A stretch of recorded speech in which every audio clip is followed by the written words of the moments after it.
Hello दोस्तों, I welcome you all आपके अपने चैनल फिनिशर्स पे, जहाँ पे एचएसएससी ग्राम सचिव की सीरीज चल रही है। कंप्यूटर साइंस का सिलेबस हम कर रहे हैं और उसी सीरीज को आगे बढ़ाते हुए आज हम पाइथन लैंग्वेज में जो टॉपिक लेके आए हैं वो होगा हमारा पाइथन फंक्शंस का टॉपिक। पाइथन में फंक्शंस क्या होते हैं, क्या इनका यूज होता है, क्यों हम इनको यूज करते हैं और एचएसएससी में फंक्शन से रिलेटेड कैसे कैसे क्वेश्चंस जो है वो बन सकते हैं। देखिए, पहले समझने की कोशिश करते हैं कि क्या एक्चुअली में हमारे पास ऐसी सिचुएशंस आती हैं जहां पे हम पाइथन लैंग्वेज में फंक्शंस का यूज करते हैं। मान लीजिए हमें किसी स्कूल के 30 स्टूडेंट्स का डेटा है हमारे पास 30 स्टूडेंट्स का क्या क्या डेटा है। उन स्टूडेंट्स के हमारे पास सब्जेक्ट्स हैं, उन स्टूडेंट्स के हमारे पास मार्क्स हैं। अगर हमारे पास उन स्टूडेंट्स के सब्जेक्ट्स हैं जो 5 भी हो सकते हैं, 6 भी हो सकते हैं, और हमारे पास उन स्टूडेंट्स के मार्क्स हैं 30 स्टूडेंट्स के, तो हमें क्या करना है। मान लीजिए पहला टास्क हमारे पास आता है कि हमें उनके मार्क्स का टोटल करना है, उसके बाद उनकी परसेंटेज निकालनी है। तो पाइथन में हम क्या कर सकते हैं कि जब हमारे पास कोई भी डेटा होता है तो हम सबसे पहले क्या करते हैं, हमारे कोड में उस डेटा को डालते हैं। उसके बाद हम कुछ ऐसे पैरामीटर्स का यूज करते हैं जिससे हम रिजल्ट निकाल पाते हैं, आउटपुट हमारे पास आता है। अब ये जो काम है स्टूडेंट्स का, विद्यार्थियों का, जिनके सब्जेक्ट्स और मार्क्स हमें पता है, उनका टोटल करना है, परसेंटेज करना है, इसको हम हमारे लूप्स की हेल्प से भी कर सकते हैं। फॉर लूप हमने पढ़ा था, व्हाइल लूप हमने पढ़ा था। अगर आप लोगों ने नहीं पढ़ा है तो आप हमारी पाइथन की प्लेलिस्ट में जाके देख सकते हैं, वहां पे लूप्स का कॉन्सेप्ट मैंने आपको सिखाया हुआ है। तो ये जो टोटल है और ये जो परसेंटेज है, इसको हम लूप्स की हेल्प से भी निकाल सकते हैं। लेकिन लूप्स में क्या होगा कि एक बार अगर लूप हमने स्टार्ट कर दिया तो वो कंप्लीट लूप चलेगा, उसके बाद वो बंद होगा। यही काम अगर हमें हमारी मर्जी से करना हो, जब हम चाहते हैं 2 स्टूडेंट्स का रिजल्ट निकालना तब हम 2 का निकाल लें, जब हम चाहते हैं 5 का निकालना तो हम 5 का निकाल लें, जब हम चाहते हैं सभी का निकालना तब हम निकाल लें, हम चाहते हैं सिर्फ परसेंटेज निकालनी है, हम चाहते हैं ग्रेड निकालनी है, हम चाहते हैं टोटल करना है, हमारी मर्जी से काम हो। लूप्स में लूप्स की मर्जी से काम होता है, लेकिन जब हमें हमारी मर्जी से यही काम करना होता है तब हम फंक्शंस का यूज करते हैं। कैसे यूज करते हैं, देखो बेसिकली फंक्शंस क्या होते हैं। अगर मैं डेफिनेशन की बात करूं, अगर पाइथन में आपसे क्वेश्चन ऐसे पूछा जाए, मान लीजिए ऐसा क्वेश्चन आ जाए कि इन पाइथन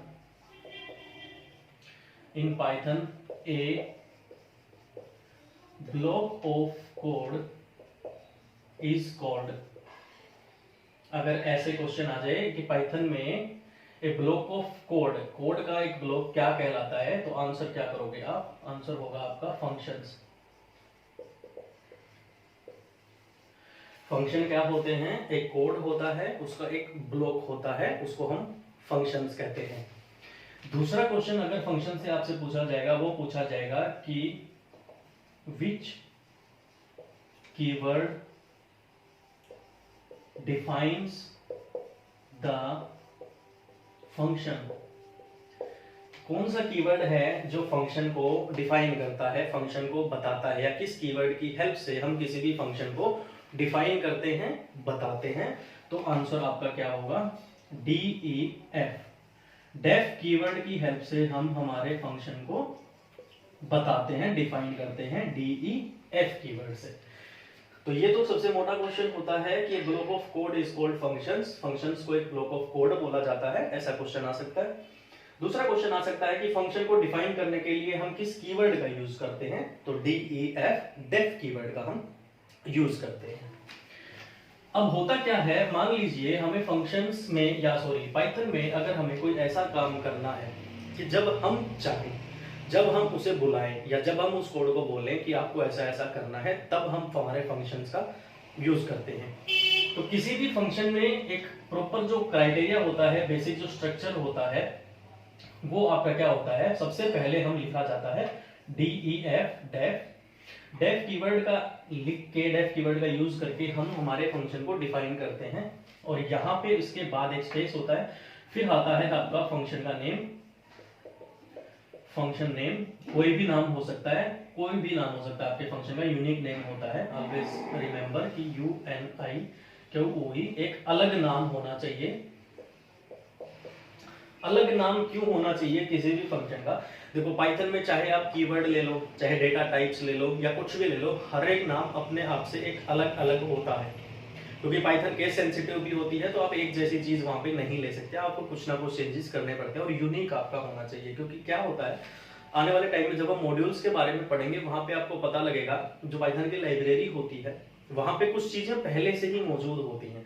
तो हमें ध्यान में रखना होता है कि हम कोई भी कीवर्ड या कोई भी फंक्शन, कोई भी नाम हम जब लिख रहे हैं तो वो हमारा अलग होना चाहिए, यूनिक होना चाहिए। पहले डेफ कीवर्ड का यूज करते हैं, फिर हमारे फंक्शन का नेम आता है। ये ब्रैकेट मैंने वैसे ही लगाई है, यहाँ पे लगती नहीं है।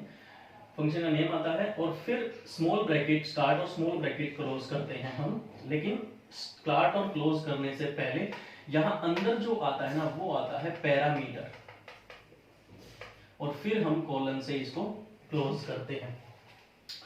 अब देखो डेफ कीवर्ड का यूज किया, यहाँ पे मैं लिख भी देता हूँ, आप नोट्स बना लेना। ये है एक कीवर्ड, डेफ कीवर्ड, जिसको फंक्शन को डिफाइन करने के लिए यूज किया जाता है। डेफ स्पेस हमारे फंक्शन का नाम, जो भी फंक्शन हम ले रहे हैं वो फंक्शन का यहाँ पे नाम आता है। उसके बाद ब्रैकेट के अंदर आता है पैरामीटर। पैरामीटर क्या होता है? देखो वैसे पैरामीटर को क्या बोला जाता है? वैसे पैरामीटर को बोला जाता है पैमाना। कोई भी पैमाना होता है, हम क्या करते हैं, हम पैमाना कब यूज करते हैं कि भाई ये चीज है ना, इसको इस पैमाने के हिसाब से हमें दर्शाना होता है। तो मान लीजिए हमने कोई भी फंक्शन का नाम लिया, उसके अंदर हमने एक पैमाना डालना है, जिस पैमाने के ऊपर काम करके उस पैमाने के हिसाब से हमारे पास रिजल्ट आता है। फिर सीधा सीधा सेकेंड लाइन में आप यहाँ पे प्रिंट करा सकते हो, प्रिंट, और जो भी फंक्शन का नाम आपने लिखा था उस फंक्शन का name, print function name, print bracket में फंक्शन नेम और क्लोज। तो यहाँ पे प्रिंट क्या होगा, जहां पे जो पैमाना आपने लिया था वो पैमाना यहाँ पे प्रिंट होके हमारे पास आएगा। मान लीजिए फंक्शन नेम के अंदर आपने कोई पैमाना लिया था, आप SQR का यूज करते हैं, SQR फंक्शन का यूज करते हैं। SQR किस लिए होता है? स्क्वायर रूट निकालने के लिए होता है। आप SQR ब्रैकेट के अंदर मान लीजिए 16 करते हैं, तो ये पैमाना दे दिया आपने कि हमें 16 का स्क्वायर रूट चाहिए। तो आंसर में आपके पास क्या आ जाएगा? आंसर में आपके पास आ जाएगा 4 आ जाएगा। क्लियर है जी? ये तो तरीका हो गया, सीधा सीधा हमने एक कीवर्ड का यूज किया, डिफाइन किया हमारे फंक्शन को, हमारा फंक्शन नेम हमने लिखा, उसके बाद हमने एक पैरामीटर, एक पैमाना दिया, उसके बाद सीधा सीधा हमने फंक्शन को प्रिंट करवा दिया। अब दूसरा काम क्या होता है, फंक्शन जो मैंने बताया था कि जब हम उसको बुलाएंगे, जब हम उसको कॉल करेंगे, जब हम उसको बताएंगे कि अब आपको रिजल्ट देना है, तो वो तरीका क्या होता है, अब हम वो देखते हैं। मान लीजिए हम यहाँ पे एक कोड लिखते हैं DEF, फंक्शन डिफाइन करते हैं, और हमारे फंक्शन का नेम हम लिखते हैं HSSC GM में लिख देता हूँ, ग्राम सचिव मान ले, GS ग्राम सचिव में लिख देता हूँ। हमारे फंक्शन का नाम हमने लिख दिया HSSC ग्राम सचिव। पैरामीटर हमने दे दिया टोटल वैकेंसी, टोटल वैकेंसीज, और हमने ये कर दिया बंद। उसके बाद हम क्या करते हैं, उसके बाद हम करेंगे प्रिंट GM वैकेंसीज, और इसको करेंगे बंद। और उसके बाद हम जो हमने हमारा फंक्शन नेम लिया था HSSC GS bracket close, bracket start, bracket close, और यहाँ पे ये हम क्या कर रहे हैं, यहाँ पे हम हमारे फंक्शन को क्या कर रहे हैं, कॉल कर रहे हैं, कॉल द फंक्शन। अब कॉल द फंक्शन करने का क्या मतलब है कि जब हमने ये कोड तो लिख के हमने सेव कर दिया था, टोटल वैकेंसीज हमने यहाँ पे पिछले सेव कर दी थी, मान लीजिए 200 वैकेंसी थी, हमने सेव कर दी थी। तो हमने हमारे फंक्शन को डिफाइन किया, और पैरामीटर हमने रखा टोटल वैकेंसीज का। उसके बाद हमने प्रिंट ग्राम, यहाँ पे भी एम नहीं ऐसा आएगा, ग्राम सचिव हमने लिया था, तो ग्राम सचिव वैकेंसीज। उसके बाद जब हम हमारे फंक्शन को कॉल करेंगे, HSSC GS जो हमारे फंक्शन का नाम हमने लिया था, जब हम उसको कॉल करेंगे ब्रैकेट स्टार्ट, ब्रैकेट क्लोज और कोलन की हेल्प से, तो ही हमारे पास जो आउटपुट निकल के, रिजल्ट निकल के आएगा, वो 200 निकल के आएगा। ये तरीका होता है, और ये मतलब होता है पाइथन में फंक्शंस का। या तो आपसे डायरेक्ट डेफिनेशन पूछेंगे कि ब्लॉक ऑफ कोड को क्या बोला जाता है, फंक्शंस बोला जाता है, कीवर्ड कौन सा यूज किया जाता है, डेफ कीवर्ड यूज किया जाता है, और फंक्शन के बाद क्या यूज करते हैं ये भी पूछ सकते हैं कि पैरामीटर्स को कहां पे यूज किया जाता है, तो ऑलवेज पैरामीटर्स को फंक्शन के बाद यूज किया जाता है। तो ये तो एक तरीका था कैसे फंक्शन को बनाते हैं, किस कीवर्ड की हेल्प से, और फंक्शन को कॉल कैसे करते हैं। इससे बाद आता है पाइथन में फंक्शंस में आर्ग्यूमेंट्स क्या होते हैं। अब हम देखेंगे कि आर्ग्यूमेंट्स क्या होते हैं फंक्शन के अंदर। अगर मैं डेफिनेशन की बात करूं, information can be passed inside a function as arguments. जहां पे थोड़ी देर पहले मैंने एक टर्म यूज की थी जिसको हमने पैरामीटर्स बोला था। Basically parameters are nothing but arguments. Arguments यहाँ पे वो नहीं है कि दो लोग जब आपस में लड़ाई झगड़ा करते हैं तो आर्ग्यूमेंट्स होती है, नहीं वो आर्ग्यूमेंट्स नहीं है यहाँ पे। यहाँ पे आर्ग्यूमेंट्स एक ऐसी चीज होती है, मान लीजिए देखो एग्जांपल के तौर पे देखते हैं, डेफ यहाँ पे क्या है, डेफ यहाँ पे एक कीवर्ड है जिसका यूज करके हमने हमारे एक फंक्शन को डिफाइन किया है, जिसका हमने नाम रखा है माई फंक्शन। हमारा फंक्शन माई फंक्शन, मैंने फंक्शन का नाम रखा और ब्रैकेट के अंदर यहाँ पे हमने लिखा एफ नेम, यानी कि फर्स्ट नेम भी बोल सकते हो या फिर एफ नेम। हमने यहाँ पे क्या कर दिया, यहाँ पे एक आर्ग्यूमेंट हमने लिख दिया। आर्गुमेंट भी बोल सकते हो, पैरामीटर भी बोल सकते हो, लेकिन यहाँ पे एक आर्ग्यूमेंट है एफ नेम, जिसकी हेल्प से हम क्या करेंगे, प्रिंट करेंगे एफ नेम के साथ, यानी कि माई फंक्शन के अंदर जो भी हमने एक आर्ग्यूमेंट ली है उस आर्ग्यूमेंट के साथ हमारा ये HSSC जो वर्ड लिखा हुआ है, स्ट्रिंग लिखा हुआ है, ये हमारा प्रिंट होना चाहिए। उसके लिए क्या होगा, उसके लिए हम क्या करेंगे, हमारे फंक्शन का नाम लिखेंगे माई फंक्शन, ब्रैकेट में फॉर एग्जांपल मैं लिख देता हूं राजीव, फिर मैं लिखूंगा माई फंक्शन, उसके बाद मान लीजिए मैं लिख देता हूं रितु, उसके बाद फिर मैं लिखता हूं माई फंक्शन, और फिर मैं ब्रैकेट में लिख देता हूं मान लीजिए रोहित। यहां पे मैंने 3 आर्गुमेंट्स का यूज किया है, और सेकंड जो हेडलाइन है वो यही है, we can add as much arguments as we want. हम जितनी चाहें उतनी आर्गुमेंट्स का यूज कर सकते हैं हमारे रिजल्ट लाने के लिए। तो अब यहाँ पे ऐसा अगर आपको कोड एग्जाम में लिखा हुआ दिख जाए और आउटपुट में आपके पास जो आएगा वो मैं आंसर यहाँ पे लिखता हूं, तो हुआ क्या है, इस कोड के हिसाब से आप लोग समझने की कोशिश करो। हमने एक फंक्शन को डिफाइन किया है DEF कीवर्ड से। सबसे पहली बात, फंक्शन का नाम हमने लिखा है माई फंक्शन, मैं यहाँ पे लिख देता हूं फंक्शन नेम, ठीक है। ये हो गया फंक्शन का नाम, ये हो गए हमारे आर्गुमेंट। एफ नेम लिख दो यहाँ पे कुछ भी डाल सकते हो आप, एफ नेम की जगह पे कोई भी आर्गुमेंट आप ले सकते हो। एफ नेम हमने एक आर्गुमेंट लिया, उसके बाद हमने प्रिंट। हम प्रिंट कराना क्या चाहते हैं, हम प्रिंट कराना चाहते हैं कि जो भी हमारी आर्गुमेंट है, फंक्शन में जो आर्गुमेंट है उसके साथ हमारा HSSC भी प्रिंट हो जाए। तो यहाँ पे हमने फंक्शन में आर्गुमेंट पहली क्या की, राजीव, तो यहाँ पे प्रिंट हो जाएगा राजीव का, मैं सिर्फ आर लिख रहा हूँ, राजीव HSSC यहाँ पे प्रिंट हो जाएगा। सेकेंड फंक्शन में हमने आर्गुमेंट ली रितु, तो यहाँ पे भी रितु HSSC प्रिंट हो जाएगा। क्यों, क्योंकि देखो जो आर्गुमेंट हमने ली थी उसके साथ हम HSSC को प्लस प्रिंट कराना चाहते हैं, तो उसके लिए हम हमारे फंक्शन के जस्ट बाद यहाँ पे आर्गुमेंट्स डालेंगे, और जैसे ही हमारे फंक्शन के बाद जो भी हम आर्गुमेंट डालेंगे ऑटोमेटिकली HSSC सबके साथ जुड़ जाएगा। तो राजीव, रितु, और तीसरा हो जाएगा रोहित HSSC। यहाँ पे पूरा पूरा आएगा राजीव, रोहित और रितु। आप मैंने आर लिख दिया है, आप लोग इसको देख लेना। तो ये काम होता है आर्गुमेंट्स का। जब भी आप अपने फंक्शन में कोई भी एक आर्गुमेंट डिफाइन कर देते हो कि मुझे जो भी आउटपुट चाहिए है वो इस आर्गुमेंट के साथ चाहिए है, उसके बाद हम प्रिंट कराते हैं। हमारे इंटरप्रेटर को हम बोलते हैं कि भाई प्रिंट तो करोगे आप, लेकिन एक तो ये आर्गुमेंट होनी चाहिए प्रिंट, प्लस इसके साथ हमें ये चीज भी चाहिए है, ये HSSC नाम का शब्द है ना, ये भी इनके साथ जोड़ के लेना, ताकि हमारा जो भी हमें लिस्ट बनानी है, काम करना वो होता रहेगा। फिर हमारे फंक्शन का नाम लिखेंगे जो हमने लिया था माई फंक्शन, और उस माई फंक्शन में फिर हम हमारे आर्गुमेंट्स को डिफाइन करेंगे कि ये जो शब्द है ना, ये हमें किस किस आर्गुमेंट के साथ चाहिए है। और we can add as much as argument, 3 की जगह पे 300, 400, 3000 कितनी भी आर्गुमेंट्स आप लोग ले सकते हो। क्लियर हुई ये चीज कि आर्गुमेंट होती क्या है एक्चुअली। नेक्स्ट टॉपिक है कि आर्गुमेंट्स में और पैरामीटर्स में डिफरेंस क्या होता है। पैरामीटर्स और आर्गुमेंट्स दोनों में कुछ खास डिफरेंस नहीं होता है, बस थोड़ा सा समझने की कोशिश करनी है, आप लोगों को पता लग जाएगा कि पैरामीटर्स और आर्गुमेंट्स में क्या फर्क होता है।